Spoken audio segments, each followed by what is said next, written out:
Selamat pagi, jemaat yang dikasihi oleh Tuhan. Jumpa lagi melalui renungan harian pagi Jemaat Sidoarjo. Tepatnya hari ini Rabu 25 Juni 2025.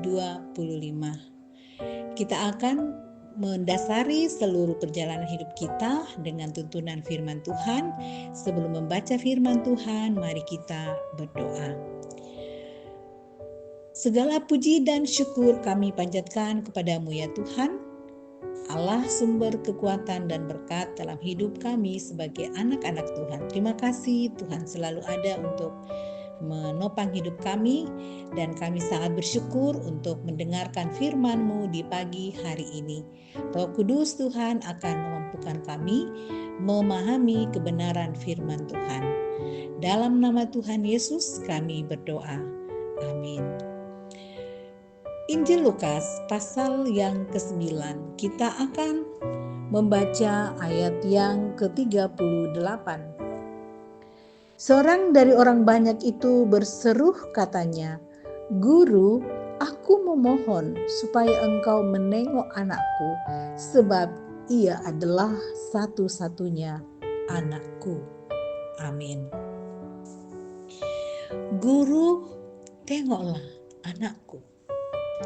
Salah satu sifat yang melekat pada orang tua ialah rela berkorban untuk anaknya. Misalnya ketika anaknya membutuhkan biaya untuk sekolah, tentu orang tuanya akan mengupayakan berbagai cara dan daya, seperti menjual tanah, menguras tabungan, dan sebagainya. Tujuannya supaya anaknya dapat bersekolah dengan baik. Selain itu, jika anaknya sakit, orang tua pasti mengupayakan kesembuhan anaknya. Tidak peduli sebesar dan seberat apa tantangannya, yang terpenting ialah anaknya dapat pulih kembali. Tampaknya hal yang demikian juga terjadi pada zaman Yesus. Ada seorang laki-laki atau bapak datang menjumpai Yesus dan memohon kepadanya untuk menengok.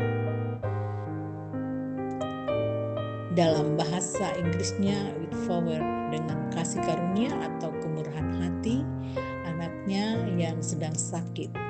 Menarik untuk memperhatikan tindakan bapak ini. Segala daya dan upaya dilakukan agar anaknya dapat sehat kembali.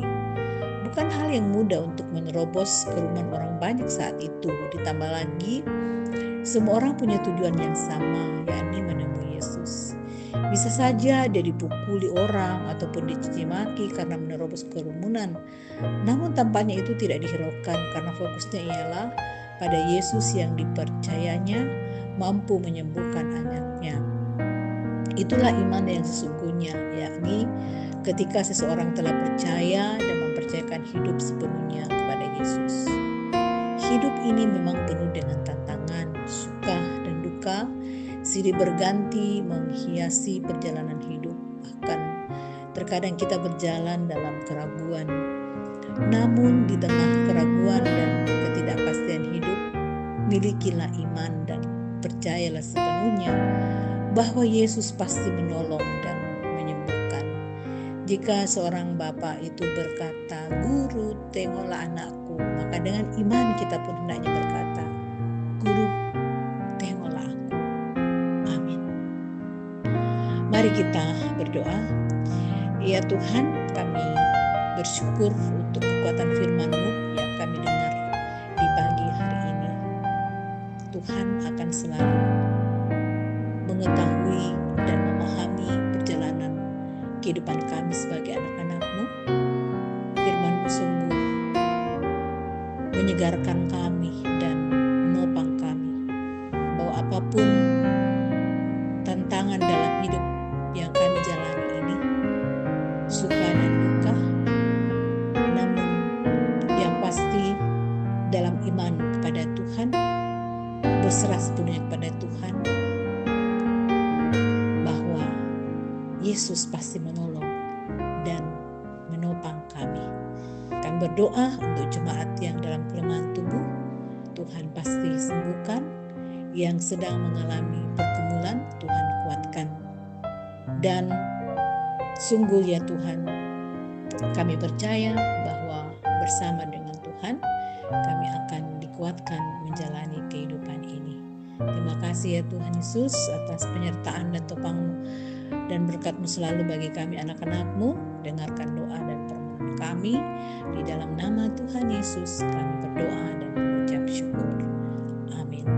Selamat berkarya jemaat Tuhan, kekuatan dari Tuhan, kasih Tuhan selalu bersama dengan kita semua.